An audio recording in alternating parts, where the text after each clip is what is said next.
Assalamualaikum warahmatullahi wabarakatuh. Sambah sujui yusimpoh sabare bungka nampi awai naraculuruh main daun. Indak basisiah jo basibak, indak baigo jo babateh. Kok kete indak basabik namu, kok gadang indak bai bilang gala. Wujud sambah nanti serak kepada penonton kasadonyo. Penonton Minang Mustika Jaya nanambu cintoi. Dalam video kaliko tu sanak Minang Mustika Jaya nambu cintoi. Kita beri judul Orang Minang lain dulu, lain sekarang. Orang Minang dahulu adalah leader di negariku. Orang Minang saat kini hanya sebagai follower di negariku.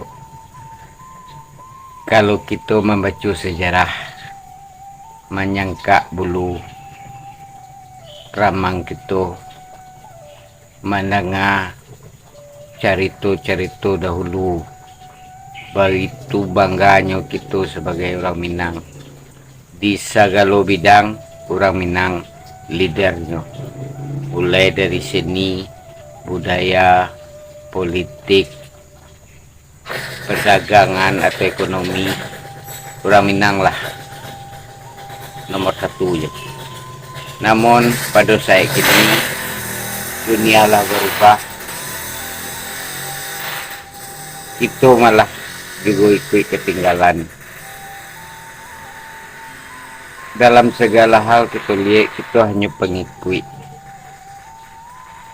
yang disebut follower tadi. Yang sangat disayangkan bukan hanya sekedar pengikut, malah menjadi ikut-ikutan. Jadi itu merupakan dilema kita orang Minang saat kini masuk kini. Kita lihat dalam bidang apapun, kita banyak kalah, kita lah banyak ketinggalan. Sementara dahulu kiblat orang tu terhadap kita, baik dalam beraja, baik dalam berdagang, baik dalam berpolitik. Namun saat kini kita kuliah disabui, tidak ada tokoh nasional nan terkenal nan berpengaruh di negara iko yang berasal dari Minangkabau saat kini ko. Paham aku ikut terjadi apakah fungsi adik bahasa di sarak-sarak bahasa di tabulah nah menjadi dasar kita di Minangkabau lah luntur. Mari kita bersama-sama merenung dan untuk mendapatkan jawabannya. Dalam video berikutnya kita akan menanyakan cerita dari tokoh Betawi almarhum Ridwan Saidi tentang Minangkabau di masa lalu. Mari kita dengarkan dosanak keseluruhnya untuk memberi pencerahan bagi kita, semangat bagi generasi muda kita untuk kembali bangkit dan menjadi leader kembali di negara kita. Mari kita dengarkan dosanak keseluruhnya. Apa sih Be? Ada yang bilang orang Minang itu punya peranan besar terhadap bangsa ini Be. Dari berbagai macam, dari orang-orang yang keturunan Minang Be ya. Iya. Yang pernah kemerdekaan ada siapa-siapa aja Be yang berperan penting Be. Oh iya, banyak ya, baik yang laki-laki maupun yang wanita. Tokoh-tokoh Minang yang memberikan sumbangan besar terhadap Republik Indonesia. Yang pertama kita nggak usah lupakan bahwa Minangkabau menjadi ajang pemerintah PDRI ya kan. Kalau RI kenapa-napa, PDRI ya kan, Pak Safrudin di sana kan. Safrudin Negara. Iya, kan ada PDRI kan itu di Minangkabau. Yeah. Bagaimanapun juga di sini menjelaskan kepada kita yang berjuang itu seluruh rakyat Indonesia. Iya. Ini menjelaskan kepada kita. Nah, lalu kita melihat tahapan-tahapan perjuangan kita di era modern, yaitu di abad 20 gitu kan. Itu sumbernya orang-orang berpendidikan itu dari Minangkabau. Yaitu ada kita bilang Koto Gadang ya. Koto Gadang. Oke. Koto Gadang. Ya, nama Itu daerah kan di Bukit Tinggi tuh, Be ya? nama daerah di Bukit Tinggi. Itu kan orang-orang pandai semua yang ada di situ. Iya, iya. Lalu kita tidak boleh lupakan juga apa namanya Kampungan itu. Be itu, Be, kebetulan, Be. Itu Sumatera Tawalip, ya kan? Iya, iya, iya. Lalu Adiniah Putri Padang Panjang. Oke, Pondok Pesantren Putri itu, Be. Iya, itu semuanya ya kita tahu kan tokohnya Rahmah El Yunusia. Iya. Iya, iya. Rahmah El Yunusia adalah seorang tokoh pejuang di samping tokoh pendidikan, ya kan? Kita cerita yang perempuan dulu ya. Iya. Rahmah El Yunusia, lalu ada Rangkayo Rasuna Said, ya kan? Maksudnya nih Rangkaian Rasuna Said yang jadi jalan Jalannya diabadikan, namanya diabadikan sebagai nama jalan di Kuningan. itu orang Minang juga tuh, Be ya? Orang Minang, Rangkayo Rasuna Said, Iya. ya kan? Kemudian kita dapatkan lagi nama Rohana Kudus, dia adalah wartawati lah, pelopor kewartawanan di Indonesia. Wow. Beliau sudah pahlawan nasional ketiganya saya kira ya, nggak tahu Ibu Rahmah El Yunusia nggak tahu, tapi saya kira Rangkayo Rasuna Said sudah pahlawan. Iya. Lalu juga Ibu kita Rohana Kudus. Itu yang saya mendapat informasi, beliau adalah tante daripada penyair Khairil Anwar ya. Oke. Yang saya dapat informasi. Iya, iya. Itu yang dikenal oleh seluruh nation ini, nama-nama 3 tokoh wanita Minang itu, ya kan? Lalu kita dapatkan yang laki-laki, kita bicara tentang orang-orang Koto Gadang. Yang paling terkenal adalah Haji Agus Salim. Wow. Haji Agus Salim itu paling terkenal karena beliau itu menguasai 9 bahasa. Pada masa itu loh, Pada Be. masa itu. Kalau sekarang sih banyaknya macam-macam, bisa belajar dari YouTube ya. Ada kursus. Ada kursus. Pada masa itu 9 bahasa. Iya. Dan Haji Agus Salim itu juga ahli perdebatan. Oke. Tuduhan kepada dia pun nggak kurang-kurang entengnya, berat tuduhan kepada dia. Dituduh mata-mata pernah. Oke. Karena dia pernah kerja di Volkslektür ya, kalau sekarang Balai Pustaka. Dia bekerja sebagai penerjemah karena kemahiran dalam bahasa. Itu lantas dituduh oleh pihak, katakanlah pihak Blaonoh lah ya, itu sebagai mata-mata Belanda. Lalu Tuan Salim menulis tulisan yang terkenal kali Ben X and Spion, apakah saya seorang mata-mata? Nah kemudian dari tulisan itu terjadilah perdebatan di Yogyakarta, perdebatan terbuka para penduduk dengan Tuan Salim. Oke. Oke. Itu Tuan Salim ya. Iya. Dan saya akrab dengan anak-anak Pak Salim ya kan, yang itu waktu sudah ibu-ibu ya. Iya. Mereka bercerita ya kan. Mereka manggil Pak Salim kan Pace ya. Pace. Pace, sehingga yang lain-lain juga seperti Pak Nasir juga memanggil Pace. Kalau kita bicara dengan Pak Nasir tentang Haji Agus Salim, dia akan mengatakan Pace ya kan. Oke. Pak Nasir juga orang Minang nih, Be ya? Pak Nasir orang Minang, orang Mentor Babe tuh.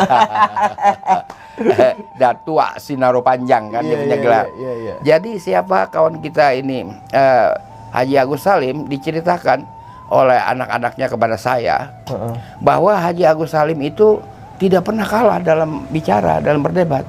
Oke. Akhirnya dari perdebatan itu saling bicara, akhirnya Pak Salim bicara sendiri. Pada suatu hari ada seorang oma-oma Belanda waktu tinggal di Menteng itu, oma-oma Belanda bertamu. Iya. Biasa di Menteng itu waktu oma itu nggak mau duduk, Haji Agus Salim duduk di serambi saja, menghadap ke jalan, datang oma bertamu, tapi sambil ngomong, kami anak-anak, kata ibu yang bercerita kepada saya, pada mengintip apa yang akan terjadi ini. Ternyata Pak Salim nggak dapat kesempatan sedikit pun berbicara. Itu pembicaraan diborong sama itu oma terus. Jadi ketika itu oma pergi, anak-anaknya pada tepuk tangan, Pace kalah. Karena nggak sempat ngomong gitu. Nggak sempat ngomong, nggak dikasih peluang bicara apa Di itu. situ doang apa. kalahnya ya? Iya, di situ kalahnya, di tempat lain dia menang. Iya. Itulah Pak Salim. Lalu kita juga melihat lagi putra Minangkabau, Sultan Syahrir ya. Wow. Oke. Sultan Syahrir itu luar biasa, Iya. ya kan. Saya kira pernah di YouTube kan biografinya oleh saudara Rocky Gerung ya. Iya. Jadi beliau hebat ya kan. Bagaimana beliau itu hobinya mendengarkan radio karena dari beliaulah datang kabar tentang kemerdekaan. Oke. Karena beliaulah yang mendengar langsung bom atom jatuh di Hiroshima dan Nagasaki dari radio. Oh, dia Itu nggak tuh ya? Dia dengar dari radio, kan nggak boleh dengar radio. Kalau ketahuan kan susah. Iya. Nggak boleh. Iya. Zaman dulu denger radio, zaman sekarang dengerin YouTube. Tapi waktu zaman udah lama, Iya. kita nggak boleh dengar radio Australia dan radio BBC. Nggak Jangan boleh salah. deh ya? Karena ada lagu ngak-ngingok, lagu rock and roll. Nggak boleh juga dengar. Iya. Jadi Pak Syahrir itu memang pemikir ya, seorang yang pemikir ya kan. Beliau taktikus yang ulung ya kan. Dan beliau itu pemikirannya luar biasa, cukup bagus. Beliau menganggap kemerdekaan itu harus oleh tangan kita sendiri, jangan dari hadiah kan gitu. Itulah Pak Syahrir ya kan. Dan beliau mati dalam status sebagai tahanan, ya kan. Karena saya tanya dengan Pak Rum ya kan, di dalam tahanan bagaimana Pak Syahrir? Kata Pak Rum, kalau kita itu kalau siang sampai dengan kalau pagi setelah mandi sarapan sampai dengan menjelang makan siang kita duduk-duduk supaya ngobrol. Pak Syahrir nggak mau. Beliau hanya di kamar tahanan sambil memandang foto kedua anaknya, putra dan putri. Rindunya dia, Be ya. Itu aja. Oh. Dan dari sanalah dia mengalami serangan kan.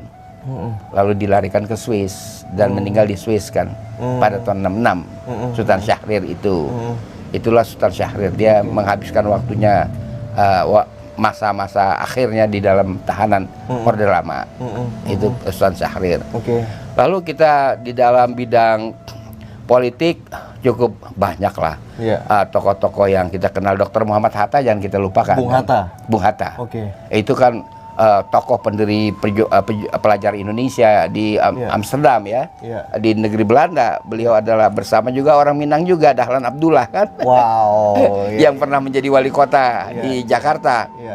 Jadi ini boleh dikatakan cukup ramai lah ya kalau kita mau menyebut juga di bidang bahasa kan nama takdir legendaris ya. Buya Hamka Di bidang dakwah sampai sekarang orang mengenang Buya Hamka. masih dikutip semua. Masih dikutip bahasanya, ucapannya dan bahasanya bagus, indah dan vokal presentationnya bagus. Buya Hamka. Jadi karena dulu itu memang di sekolah kan ada pelajaran menyanyi ya, SD zaman dulu. Itu agar kita mengatur vocal presentation kita. Karena berkomunikasi itu bukan hanya konten saja. Bisa aja konten bagus tapi cara menyampaikan nggak bagus gimana. Nah itu yang penting sekali, vocal presentation. Dan saya kira Buya Hamka vocal presentationnya bagus juga. Pak Natsir Pak Natsir juga bagus vocal presentation. Pak Natsir karena Babe anak muridnya kali. Iya kan? Jadi ada Buya Hamka, Bung Hatta, Pak Natsir, terus Dahlan Abdullah. Terus Rohana Kudus. Terus Rasuna Said. Banyak, Be ya. Tokoh-tokoh besar dari Sumatera Barat, Be ya. Dan kita dalam pembangunan bahasa Indonesia kan peran Sultan Takdir Ali Syahbana kan nggak kecil kan. Takdir Ali Syahbana kan nggak kecil peran dia dalam Sarifudin Pramanegara yang juga pernah jadi presiden di PDRI PDRI. Berarti ada 2 presiden dari Sumatera Barat, Be. Asaat, Mr. Asaat ya. Mr. Asaat adalah presiden ketika Bung Karno jadi presiden race. NKRI RI dipegang oleh Mr. Asaat. Ada 2 presiden dong, berarti dari Sumatera Barat. Jadi mitosnya bahwa nggak ada orang di luar Jawa yang bisa jadi presiden itu terpatahkan dengan orang Minangkabau. Iyalah. Bisa bangga juga kita, guys. Jadi tokoh-tokoh itu cukup banyak di bidang novelis dari Minangkabau juga banyak. Yang terkenal kan A.A. Nafis ya, robohnya surau kami, kan gitu kan, terkenal sekali A.A. Nafis. Lalu penyair angkatan 66 saudara Taufik Ismail, iya kan, itu cukup ternama lah beliau kan. Iya, iya, Jadi iya. itu banyak putra-putra Minang yang muncul, dan di masa yang terus kemari ya, kira-kira tahun 58 Mm-mm. ada putra-putra Minang Mm-mm. yang menggemparkan dunia musik Indonesia. Apa tuh, Be? Siapa, Be? Zainal Abidin, gitaris, Heeh. tahun 58. Heeh. Penyanyinya adalah Oslan Hussein. Oke. Mereka menjadi salah pemenang ketiga kalau nggak salah festival musik yang diadakan di gedung olahraga Lapangan Gambir sekarang. Monas. Iya, Sekarang ya. tahun 58. Iya, iya. Itu waktu grupnya mereka bernama Irama Cubana Terunaria. Karena dia memakai musik-musik gaya Kuba. Oh. Disebut Irama Cubana Terunaria. Itu waktu siapa namanya, Oslan Hussein itu menggemparkan sampai Rosian Anwar yang orang Minang juga, wartawan terkemuka, di Harian Pedoman menulis editorial khusus tentang Oslan Hussein menyanyi lagu, kalau nggak salah itu waktu yang dia nyanyikan Kaparinyo gitu yang dia nyanyikan. Iya. Dia nyanyi Kaparinyo. Itu gempar waktu itu, Be, ya? Wih, gempar. Itu waktu di tengah musik-musik barat, ya kan? Belum dilarang Iya. oleh Pak Karno. Oh, belum ngok. Belum dilarang, muncullah musik daerah. Iya. Itu adalah Oslan Hussein. Baik, kemudian berlanjut ya dengan apa? Mana lebih tua dengan Gumarang ya? Asbon, Nur Seha, saya nggak tahu. Tapi yang dikenal oleh rakyat Jakarta itu adalah Irama Cubana Terunaria. Oke. Oslan Hussein. Tapi zaman dulu, Be, di tataran elit pemerintahan dulu, Be, menteri-menteri juga banyak. Be. Banyak. Bahdar Johan, Menteri Kesehatan yang terkenal. Iya. Terkenal itu Bahdar Johan. Iya. Ada Bustan Arifin juga, Be.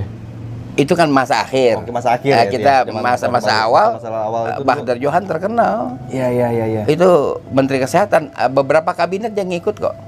Nggak copot-copot itu ya? Artinya dia nggak mengesankan sebagai orang politik gitu. Oke, profesional. Profesional. Iya. Lah samu kita dengarkan dari sanak saudaranya penjelasan dari almarhum tokoh Betawi Ridwan Saidi tentang Minangkabau di masa lalu.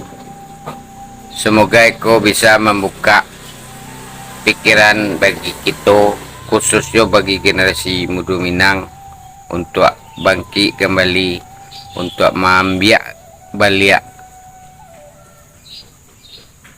tungkek kepemimpinan negari yang sebenarnya kita yang pacik sejak dahulunya.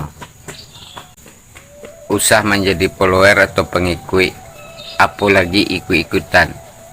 Terutama di tahun politik kok kita lihat dari tahun ke tahun, 10 tahun ke belakang atau 5 tahun ke belakang, orang Minang terkesan hanya ikut-ikutan, tindak jaleh duduk tagaknya sebagai pengikut, hanya bak kecil orang undang dadak undang aye saja, umpama pimpiang di lereng kama angin kencang ke situ lo arahnya.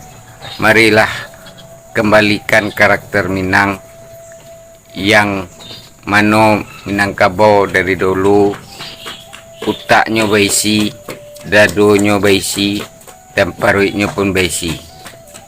Marilah menjadi leader kembali di negari ko, khususnya generasi muda Minang, bangkit ambiak tungke istapek yang lah lepeh dari tangan kita tu beliak. Semoga iko ada mapainya. Mohon maaf atas segala kekurangannya. Wassalamualaikum warahmatullahi wabarakatuh.